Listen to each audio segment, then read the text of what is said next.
So who are woman Yahweh? So what they say? Kakra obetimi ayebia and do your part. So what they say? You want from there? You be pleasing Yahweh, the Most High God. Bomodin, baby Pia will be a bomodin. So we find Yamia some serious. So what they say? You go when your man be asking the air force you asking what you say. The nipa to see any the nipa kind of ajini pansem. So what they say? Onyami wo to me, Onyankopon wo to me. So what they say? Was surprising nipa, was shocking nipa, nipa won po. Nipa won dwi won. So what they say? Nipa be bere won dwi won. When nipa be bere kwasi nyame ni ho. So this one me 8 years. Ebi si Nyankopon ni ho. Be bere onyame ni ho. Obi a dika do opa bi si omo ye common sense family. Ebi si o nyame ni ho ye di Yesu be da e obi e kana dwene. Ewi ase ati free. So what they say? Ewi ase ati free. E obi e ye di opa ebi pesika, ebi chese obi komunipa pesika. Obi ye sikadro, obi ye sakawa, obi chese, obi so ko bet, obi bi so ka 24/7. Obi anytime manyame bio. What you say ba Yahweh atre nipa say ono ne boss so ni asase. Yahweh wa atre nipa say all power belongs to him. So what you say? It is the make catch man me papa mo ni bra ho so. Who say nyame bi wo. So what you say Onyankopon bi wo. God of Abraham is real. God of Isaac is real. God of Jacob is real. God of Israel is real. Trust him and believe in him. Put all your trust in the Most High God. He's real. So what they say? Any only papi break kiki go for pesika go for nyina no. And omo timi fam pie. Oya party and there will be a man about party. Social distance, will be a party. A year will be where you see nipa 25. And then go see and nipa you. There's still nipa mass. What they say? What you are saying, criminality nipa, and will be a crowd for say, you in your man who you. You need pepper, and I had the giant. So what you say, who yes, Chris boy, a cocoa catches and will be a real Japadina, no shilling the crown for so many or so. But near Tina Nelson, the Kenya Nelson, a cross over Tina Nelson and from my bra. And now Corona about that flashy mono, and the bones on Musika, as one mouth and so on. So what I say, let me solve the my dear brother, my dear sister. Get closer to the Lord. Go back to the cross. Go back to the word of God. So what I say? What I say? Yes, san comfortity at tempono.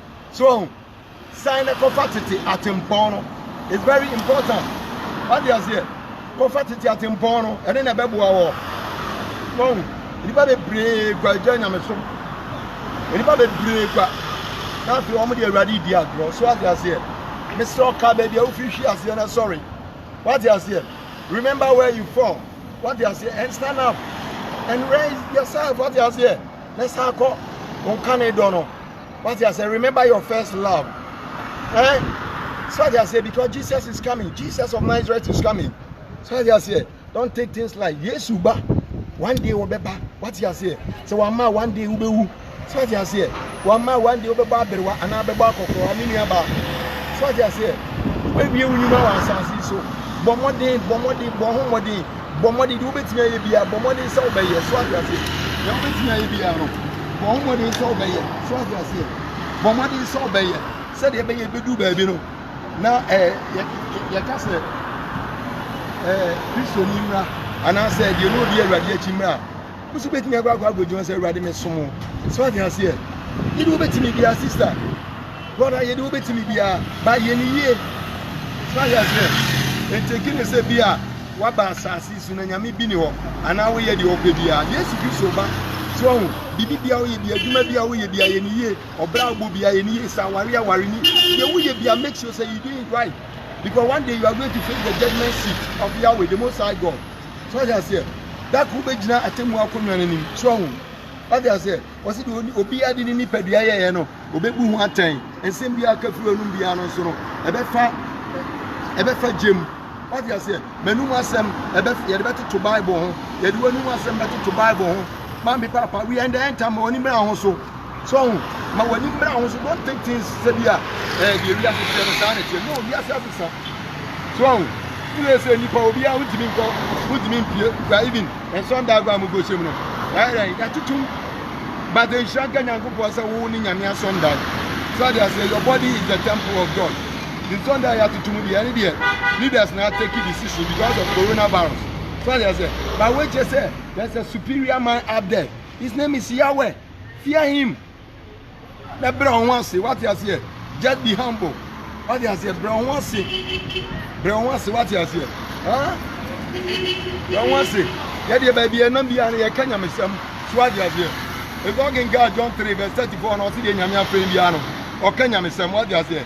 If I didn't want some near 24/7, baby, I'm a free piano. You're about Kenya Missam. Let me the bike and about one thing. What you say? My shop back said, you can. What they are saying, I mean the year training. What they are saying.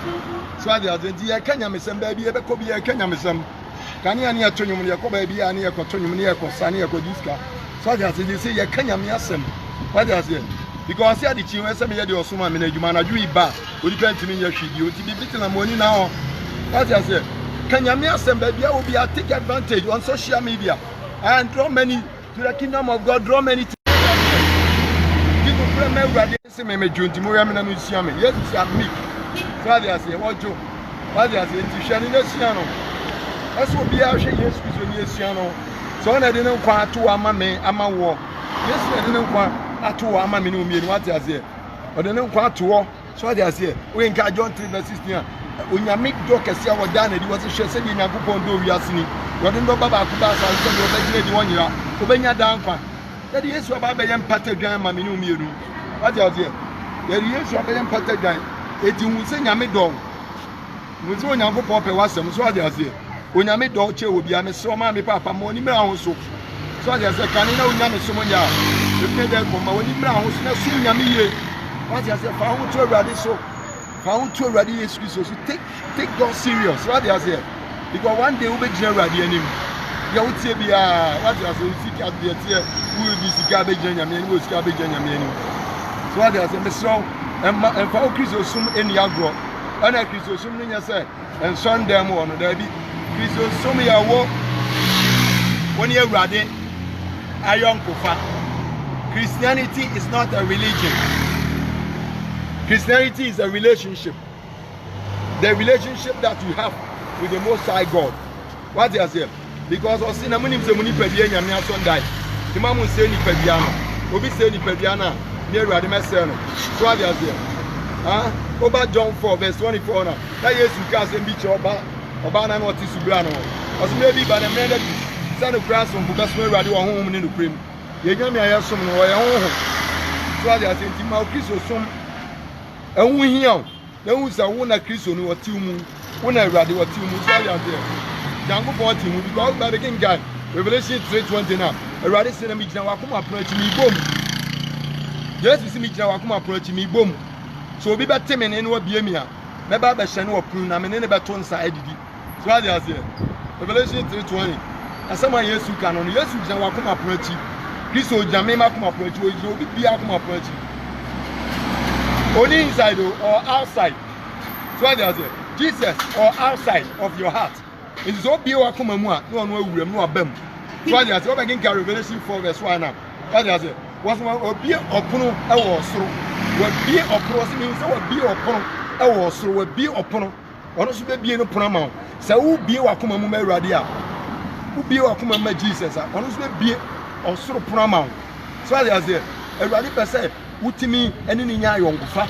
Unyame pese oba betina mu unyame pese ne honhom ba be hye mu said e be ya ubetimi adi omone for no so the Bible sinya ne honam ne moja ene we di asie so ade asie o sinya ne honam ne moja na edi asie ya ne wiem atumfo asase so atumfo mpanidie ene ambone ammo mo sin se wiem ya yemfa ya ni hu ana ni nipa di asie don't take it lightly say we are sitting down sa keke ni ma ho so ya say bon samu wo ho abai do ma ambone mpanidie wo mu ina ho. But the okura to me no, he didn't Yeshua Mashiach Jesus of Nazareth. One I was to me as to me. It is all no be now come approach no boom. Obom now be na. Who are baby wuram. Obewuram anu de ongongu no oja agbaw asu. So what they say, na nyame Yesu wa ba betre wa komam. Na ono so bi osoro prama. Revelation 4:1 no. Ono be heaven e pono ama. Say okay, so one man me kwai, ne ma ba be wura oni padua mu a. Ene me so me ma kwai say, me bie heaven e kwai ama wo. What you say? Let him woni mra ho so. Say kanina na ho fa urade asem serious ya. 2020, take the word of God very serious, my dear brother, my dear sister. take the word of God very serious. What they say, and work out for your salvation with fear and trembling. What they say. Pausonia before you crown what you want, Anopa, Asia, and you may that be a die your friend in there. What they say. That be a die. Yeah, your friend in there. Take your Christian journey very serious. What they say. Huh? Take your Christian journey very serious. Don't take it lightly. So they say. And soon you be a biara and quite sorry be a biara. Have time for God and read your scriptures. So they say. Read your scriptures. But money is all back in Bible. What they say. Bomodi so be botren ene kron abrabo what dey say bomodi so di nipadua we say besiwo sa for real ti ase amaru ade fa nipadua no mo adwaman what dey say e fa nipadua no mo nsa e fa ni gongonsa e fa murudua e ma ba yie ma metran mu what dey say e ma bone ma metran mu what dey say so I say nipa be akata o mo because of coronavirus e yes o kata wa no what dey say by excuse to say enye de enipa de kwa nanum na e bone o ye fi enipa no mu ba what dey say o say akoma num na bone o. It is such a wajine.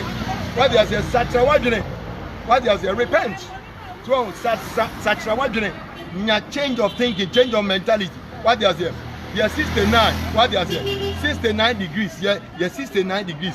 Say Sawa Bravo. So because and never the 1 year trying to do because year be an after I become what they say. What they say. What they say.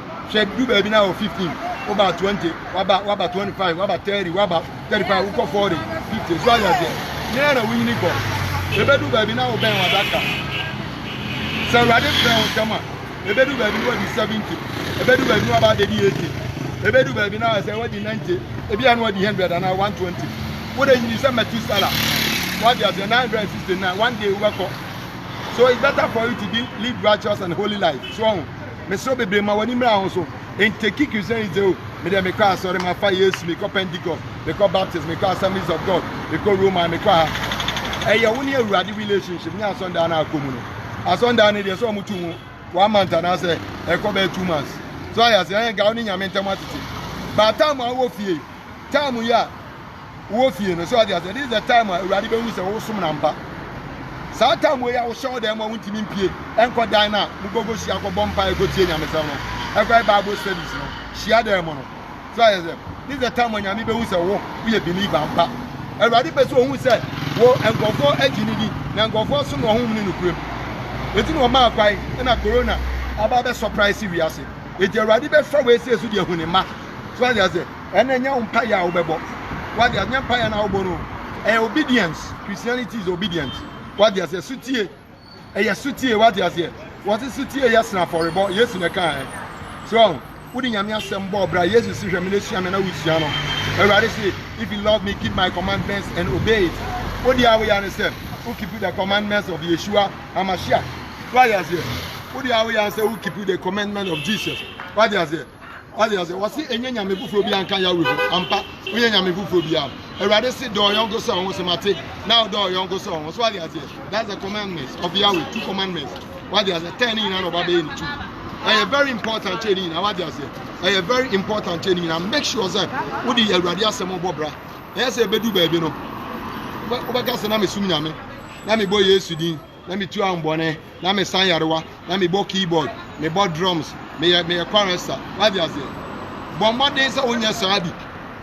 It's my prayers. Sir oba training ene konkran brabo. What I say. In Bible say oba training ene konkran brabo. Now the only person was for reality as you are married. So I say, because we are the airplane and Bible say I'm fashion, maybe I say, I am fashion. What I say, yeah, pretty giganano. I'm fashion, maybe I say I'm fashion. What I say, obedience again to bicycle India. Go on bike. Where a bike? Bikes, I mean, in the States, American bike. They're fight. What I say, we are the training.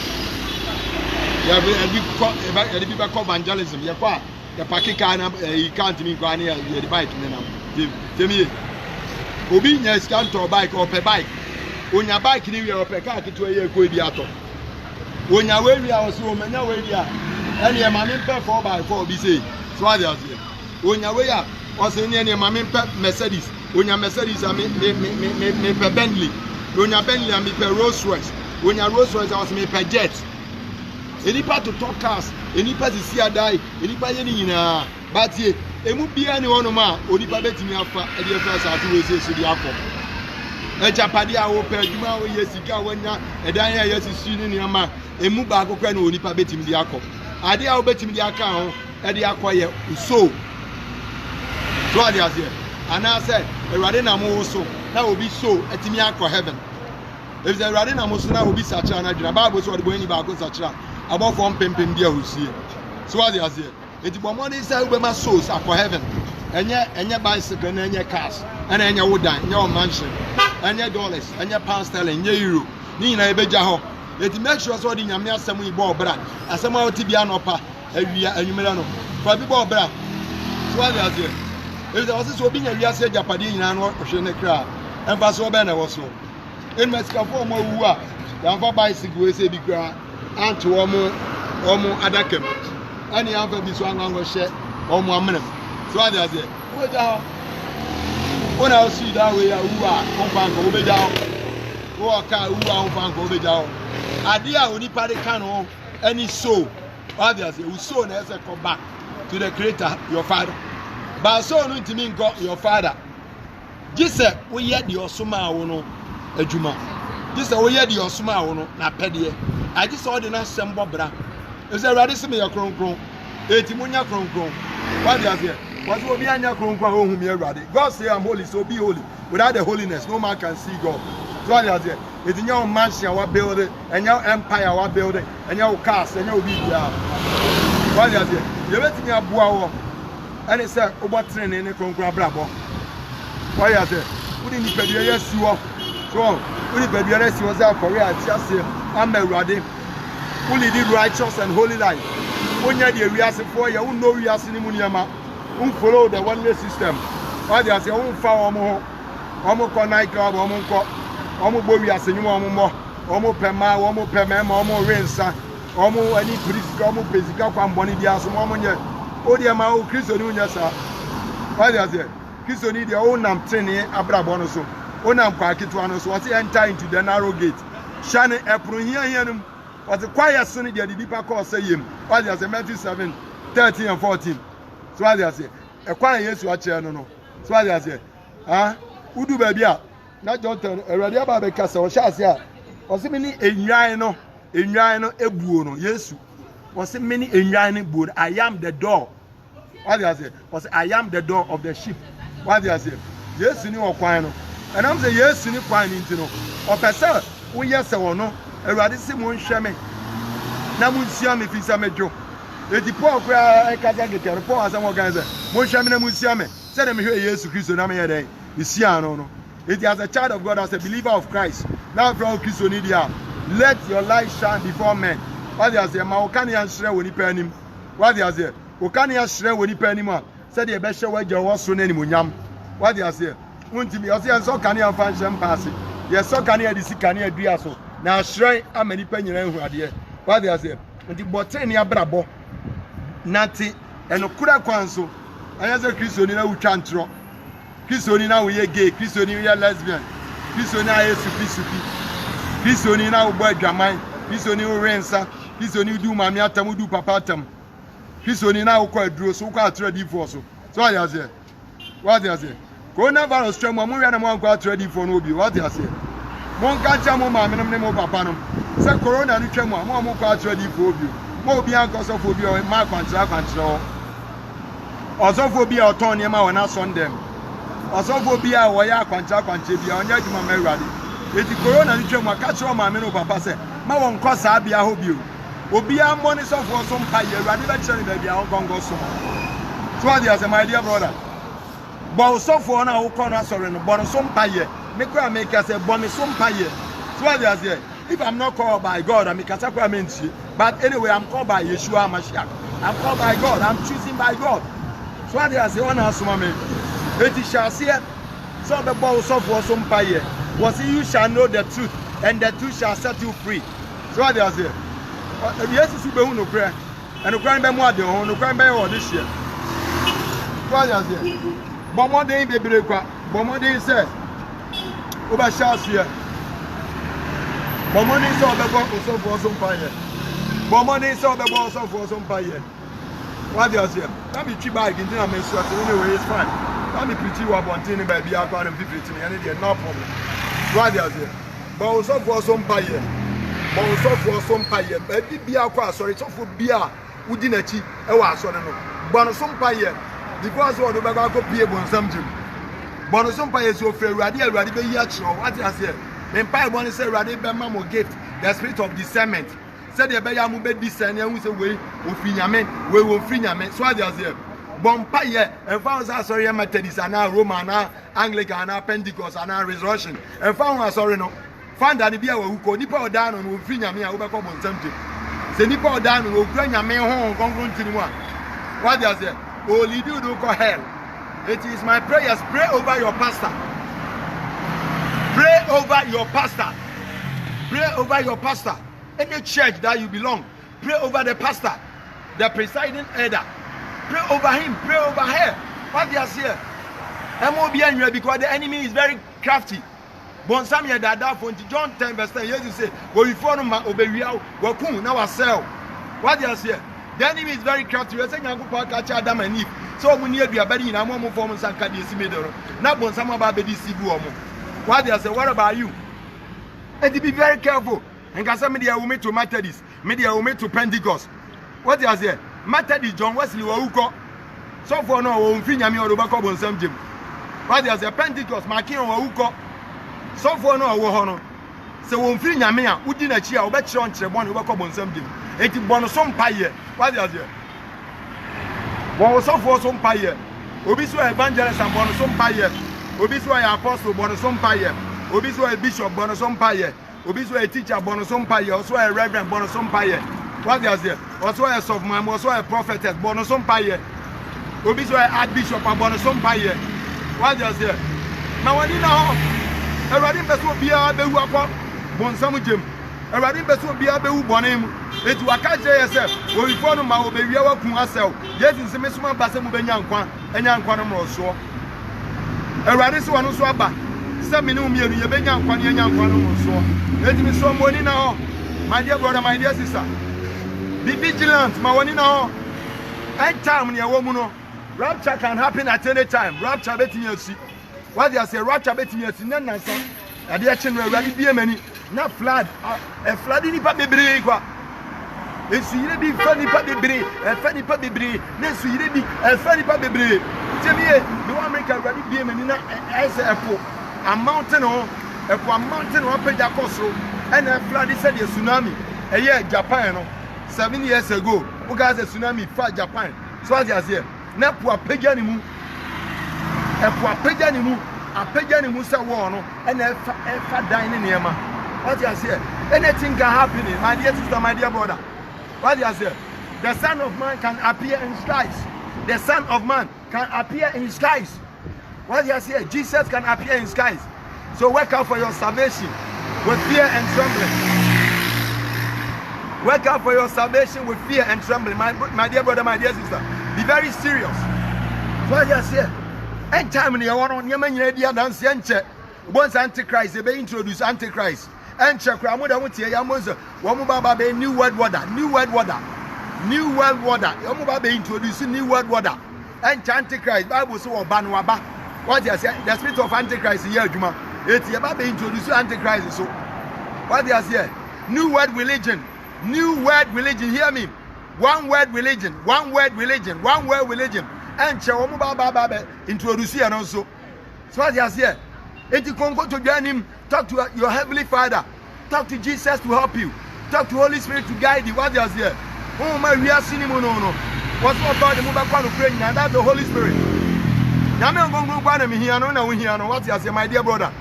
Congo to the what Bompire, ready be a many be a mason, ready be an air cosmic and Carbagua. I mean, so there's your mammy, Papa. Many animal welcome to Musuma, America, London, Germany, Holland, Sweden, Australia, Japan. Baby, I will be a Munyamadi Samu Bagana. What does here? Tell me, Munyamadi Samu the Samuniama Bagana, would tell me I'm sent by God. Munyamadi Samu the Samuniama Abagana. Go back, I can hear my own foot plane. I beg a cry, young mamma come a moon for plane. This is what he says. I beg a cry, young mamma for plane. Ghana for Mua control.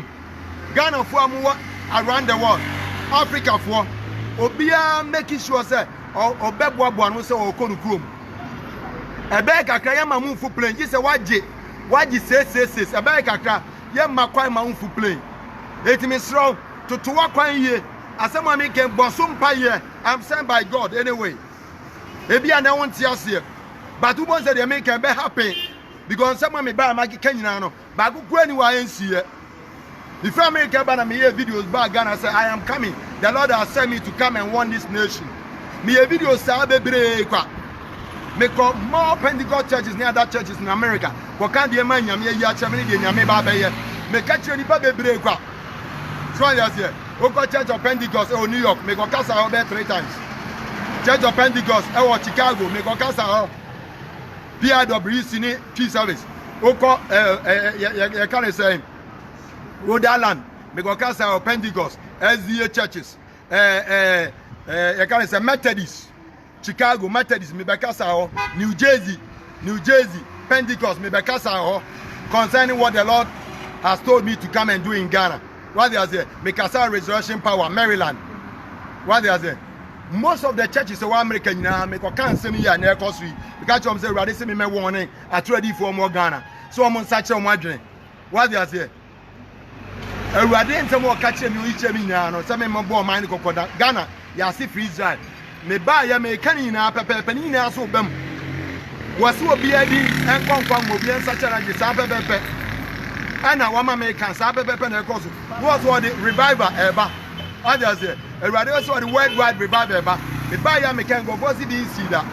Never then a worldwide. It depends on a friend, Yamiana, it depends on afraid Yesu. One must be see that the coronavirus and my worldwide revival said the radicals Americano. Now, but never see Ghana, Sapa Penebesi, and the worldwide revival already the whole world. Will be a free Yesu. So, buy a mechanic, and go for what a bin see that.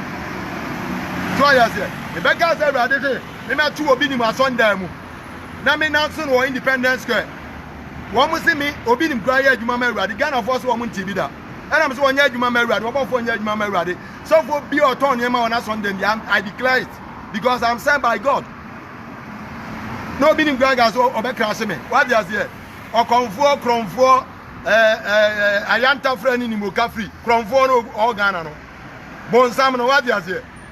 So what they are saying, and a radical silence, you know, a radical expose, you know. What they are saying, they will be when you're my ready. About when you're my ready. Some will be autonomy or Sunday behind. I'm sent by God. I don't need your money. This is Papa She, you know. I have money and a radical from me. I am sent by God. What they are saying, I say as it is. What they are saying, it's more I try before no sorry. Near come on someone. Now, no. Me dear, me yausiga and me yaushi ayashi. Adia me here, why dear me here say, Uba call heaven. Why dear me here is over Satra? Adia me pesa me who. So was such a wadrin. Now when ye be now, Omun Adam you, what you say? Men Paba me bonsa Ghana for any beba or monso. Men Paba me bonsa Christo for any beba or monso. No man kai baby mu fi chiasiano. Na Ghana so for more disappointed Yahweh. Ghana so for kukuda more disappointed Jesus. What do you say? I'm a crown for you about the good system. I be say ministry. But Shanka Yeshua say I will build my church, but the gates of hell cannot prevail against it. Jesus see me myself for some I do a printing vaso. Do I hear you know? A radical sin is Nasafu. A radical radicals. What do you say? A radical or for militants. What do you say? A radical radicals. And one Kenya some youth. It probably brain as I say about one thing. About the Kenya some. So I say. The administration of the Israel. My one imra also. A man 2x4 of the Adam. A man trading in the Adam. What do you say? What of you are Quancha behind Edmund Ready? I am sent by Jesus. Also for Biara. So what Ghana or Germany or Amsterdam or London or Sweden, Australia, Japan. Baby will be a software or Jiska. Or ya Quancha be on free ready. What do you say? Timu Moment Adamo. Corona ni free among ko bi ni maso review. Na so gbade ya tum. On won timi mi na so review. Obo for no mamu ko mo aso. Omo ya konfo. Omo ya asofo. What do you say? Huh? Ma wani nya den. What do you say? Ready see my mama ehun. Me mama adwimu tie Salman. What do you say? I carry the power of Jesus. What do you say? By the Francisca is free. Eti jina na bomba is already mommy the spirit of boldness. What you say? Huh? What you say? Already catch us for us the guy ties here in Jerusalem. What mun train Jerusalem go inside on konkro beba mo so ba mo benya power kabo. To me na mo dia kamasem. Mo be sha say Jerusalem mo de be ko Judea, mo de be ko Samaria. Akodu asase anu nyina bedru Ghana. Na dia ba be jina kokomu be say America say ni makanyam sama chewo. So what you say? So what you say? Yes, in the day, na sembe ko wiase nyina. Ju anza wo hwe mo America, wo hwe mo London, Germany, Sweden, Australia. Baby, I wo hwe me free bia. Ewurade pese wo tena se ma me papa. Ma wani na Jesus is coming. Yeshua is coming. Be vigilant. Ma wani na what you say? Ma wani mra ho so. Emma obi anada. What you say? Emma obi biara anada. So, anya minim. What you say? Anya minim. You say yes, Christo no aka. What's the lack of knowledge? My people perish. Ni dia ni pani munti. Di ba bebre minim. And my co school, my degree, and my PhD, my Bible school, my theology school. What Bible school? But we ni munyame on gongron. What you say? So ko Bible school na gongron ti mu awayira. Eti na bebre ko Bible school ma ko jijinro no. So what you say? Bebre so ma ko Bible school ma ko jijinro. O mu ni munyame on gongron. Why is it more be amfani na education Adam school be no ko e Adam go school bia nyame ngongro na kira Adam so on to mwadi why they say wanna kira dem moa emwadi toto Ewurade say mabone na nya Adam dia show that to moa ni din na ngongro wu Adam no sha say ohun we also elephant ohun we also goat ohun we also say ohun we say and on to mwadi emwo bia amfani school na Adam what you say all you do yes school be no ko Jesus school be no ko yes, kids to school or yes, kids to school ban or my papa. Who answer me? School ban yes go. On Yamen Gonkron, Eshanema, a guy John the Baptist, or boy yes was or Jordan. Bible say now home no ban or so. What they say dog no home no ban or so. What they say? South brother mother seen so. They tell you Jesus for wilderness 40 days and 40 nights. What they say? I got bomb pie or got train the meaning for your country. School banner Peter Coy. School banner Peter Coy. Education is good, but a man education is a minimum as I want it. If I break back to my school, now we will be university. We'll be at school to a lawyer, or the advanced we'll be school our coordinate you. We'll be school our coordinate. I from was of way to me, our country man or not, or no moja, or rematch our dear. What they say? When you party go and I am mango one on the upon the education. Because I'm going to be strong, my dear brother, my dear sister. Get closer to the word of God. Get closer to your closet and pray. Call upon him, Jesus of Nazareth. Call upon him. The Lord will help you. Holy Ghost will help you. For you to understand the word of God. Because people be breaking the Bible from Genesis to Revelation. They don't even understand it. Riba be breaking kan nyame asem no mo ntiase. Riba be break.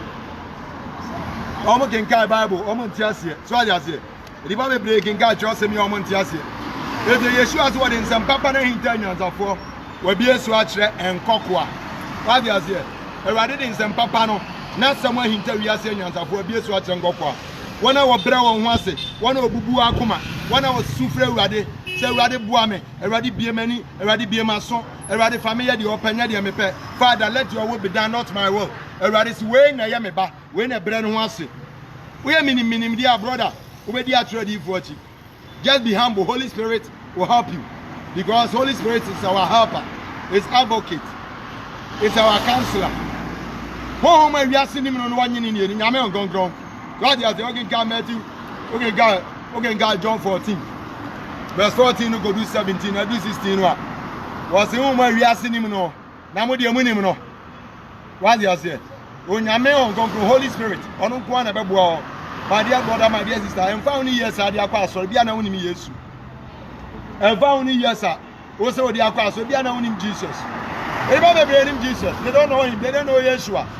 Obi di me as a man of God, me bomb fire nyame ntiana. Ara me bomb fire me nya results there be because who nyini ni. What you say? Now what you ready there? Bomb fire nyame be ti. What you say? Okay, go Mark. Okay, go Mark mwana. Mami bi na moje tu no. Enfinsia du mienu was 12 bad years. Now was shani them. What turn in pin brady in according to the scriptures said by Mark. So what was here? What turn in pin brady in Mamina Tony properties. The woman was very rich. What turn in pin brady. Now Bible says who say yes you chamna yes Christo Bible chamno. The woman decided oboni timu pop. Say me to me say free yes woman me fie bi say me ho bon. Woman decided so ofre yes woman. It will be quite so yes atade. Sabra na ye ba be free yes so obi ba yare obi ba ba yare. So what they say? Obi ba ba yare. Ya yes Christo kwa ko bon paye ama abofra no. Ma me decided here. Say me kona me so the hem of Yeshua HaMashiach. So me saw the hem of Jesus of Nazareth. Me say menya ayarisa. Ma me ni nyagidie. Etin gazama God sorry for 30 years one. What do you say? And gazama God sorry. Uni gidia bibia nsi. Bible say nipa dom it was a multitude follow Yeshua HaMashiach. It was a multitude follow Jesus of Nazareth that time. Edipa bebre ta Jesus so obi a tie miracle obi a ba behwe Jesus de wo ye. And go press Yesu. Mamini Dimirika Kido Finifio, one say yes to Peter no do James no, woman ye cham John. Mammy will any pan assess and was so yes to attack him. Cat, I want what Jim. Now yes to a general attention. That's what Jab of your conway general. Who are shy and no channel, you know channel. What Peter, James, Andrew, John, will be a summer him, will be a summer. Tell me about yes, it will be a summer him. Chedi Padomi like a multitude follow Yeshua HaMashiach. Peter no so owura afedi oh aye yie master aye yie enipadom we dey bed no be fa no nka ho ana yes you get on the Peter I am not talking about those that they are pressing me. I'm not talking about those that they are pushing me. Anyo mo pushing me no obi abeji bibia fi mi ho obi abeji to me bia fi mi ho somebody has took battle from me obi aji mi to me na yes did it to me God go say yare na ma me ni finiti aba be shimi yes to me. Jesus stood say somebody has touched me. Maybe I walk sorry for 10 years 20 years 5 years 10 years but who need didn't pray ho men pa bo ni say nka ba gigidi afi Yesu ho men pa bo pa ni say nka ba di ahobrase afi Yesu ho men pa bo ni say nka ba bisa Yesu wa je wodo men pa bo pa ani say nka ba ginya misuro afi Yesu ho men pa bo say nka ba gi righteousness and holiness afi Yesu ho men pa bo ni say nka ba gi sanctification from Jesus of Nazareth. Not Peter no ni Yesu nam wo munim say Yesu bra to me. Peter no ni Yesu di John nom Andrew nom wo mu hu say Yesu okura to me ankom begye. Na ma me ni finifie no be him Yesu to me. Wo him Yesu Christ to me instantly. Na Yesu agina attention. Was obi ahim bibia firim wo. Na Yesu ka sa na ma me no otwitwa na ni no hwe atwa no no aka sa hu say de o ye no afedie wo hu say ma me ni sana emoji etu ni na Bible si moja na twa. It was a 12 bad years for that lady. A man there, you understand what I'm talking about? You understand? You have experience. What you say? At least monthly piano. What you say? So what you say? Not 12 years. So what you say? Ma me no said who will preocupa emoja na twa. So what you say? Moja na twa. I feel what tunani no he baby I feel na hu any jia. I feel the woman stood up. Bible so kokutu Yesu Kristo anim was started so worship no and what kind of problem they will go through doctors and gynecologists. Meaning so kwa trade for kwa dia kwanchira pen dia I don't know but Mr. Sabrens na trade for we ase ebi a wo church na bibiduro any form is asuru is apokia wo church ni nyina bia kakaduro ni wanwan emoja na ntwa a trade for antimi ama oba ni moja ntwa. What do you say? Akwancha mo ban moja ntwa. Only Yeshua HaMashiach, the Son of the Living God, Nataria, the hem of Jesus. Yeshua, and my ministry. Instant Bible saying of ban moja ntwa. This is the Lord I'm talking about. This is the Lord Jesus I'm introducing you to. Trust in Jesus. Put all your trust in Him. Men Bible is so better yes ready. And Gazima kwa sorry at you. And Gazima soon I mean 40 years, 30 years. Na me bomb fire ashinzi. Because I won't hear radini. So I say, if you are someone yes catch my name, so sorry, Mame, sorry, Uchidi Adonka. So many years, Uchidi Aminia Bema. I told you to me now that you. Put all your trust in the Lord. Have faith in Him. Trust in Yeshua HaMashiach. So what do you say? Anyway, He's coming. Jesus is coming back. What do you say? Yeshua, I am sent by Him to proclaim the good news to the poor and set the captive free around the world. But now I'm in Ghana. What do you say? God, the Spirit of the Lord is upon me. The Lord God has anointed me to preach gospel to the poor and set the captive free and heal the brokenhearted. I am sent by the Most High God. Anyway, maybe I hope me share pope for Chenibi. So when I got my book credit card, I've been buying them. Who will me and my jiska? I'm saying free minister. Why you say? Everybody saying I want to deliver God for. They need to make a yes, free. Maybe my job is introduce Jesus to you. Or is a man so on one cast I bet draw money to himself. This was a man so I bet you the Padoma Mano. My human is a matron, a drama Yesu. My human is a me my Yesu so. What I say, my human is a me Kanyam Yasam. My human is a me Sabon Samuma. So I swam is a Messabon Samuma. That's what I say.